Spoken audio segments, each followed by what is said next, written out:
Who is Carrie? Chapter 9, Part 2 of Chapter 9. The only thing I could do, I figured, was to try to find out which one he was during dinner, and then when they was getting ready to go, dash around outside and pretend I was supposed to dust out the carriages until Dr. Johnson come out and I could speak to him. And how was I going to find out which one he was during dinner? That was another puzzler. It didn't seem likely that any of the kitchen help would know, although they might. One thing I could do would be to pass as close to the dining room doors as I could when the waiters was going in and out, in hopes that I would hear somebody say, "My, that's a dinged fine shirt you got on there, Dr. Johnson." Or, "What do you think of the olive pie situation, Dr. Johnson?" But still, it wasn't going to be easy. All day long I sweated and puzzled over it, but I couldn't come up with anything better. Dinner was at 5 as usual. Finally, at 4 o'clock, Mr. Francis told me to get a jar of oil and a rag and give the dining room a quick polish. The tables and chairs and the wainscoting, and even the big grandfather clock that set in the corner. Some of the servants was out there setting the table, and Mr. Francis was standing in the middle of things, clapping his hands and shouting out directions. I worked away with the rag and polish over the table and the chairs and the wainscoting. By about 10 minutes of 5, I was working over the grandfather clock, when suddenly it came to me that a person as scrawny as I was could fit inside of it easy. It was mighty scary to think of. I would get into all sorts of trouble if I was caught. But who would catch me? Nobody at the president's dinner party was likely to be messing around with no grandfather clock.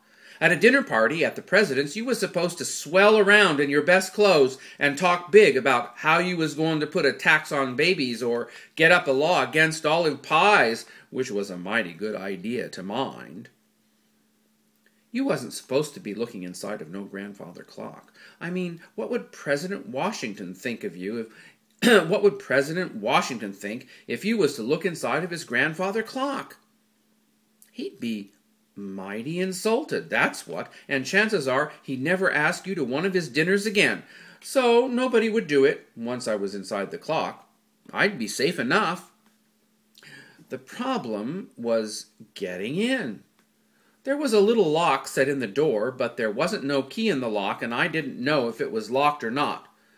I hooked my little finger in the keyhole, and in a moment I'd eased the casing door open enough to realize that it wasn't locked. I looked around. The servants had most nearly cleared things away. Mr. Francis was standing in the middle of the room, and his hands on his hips looking around to see that everything was just so. The servants began to bustle away. I looked up at the face of the clock. It was 2 minutes to 5. I went on oiling the casing, the front, the sides, and the front again. Mr. Francis looked over at me. "Finish up quick now, Carrie," he said. "Yes, sir," I said. "I'm near done." He turned and went out into the kitchen. Across the room 2 servants was carrying the brooms and such out of the room. Then I was all alone. A chill went up my back. I swung open the clock door, climbed inside, swung the door closed again, and there I was in the pitch dark. I was just in time, too, for the minute the door clicked shut, I heard voices, and I knew the guests was comin' in.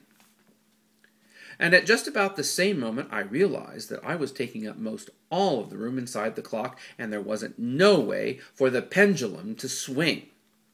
It was stopped still where it was when I jumped in, up against the left-hand side of the case, and couldn't swing back and forth the way it was supposed to because I had it blocked. And if the pendulum couldn't swing, the hands wouldn't go around. I'd stop the clock dead. It couldn't tick, and it couldn't talk, and it would go on saying 5 o'clock for the rest of the time I was in there. Me and my dinged ideas.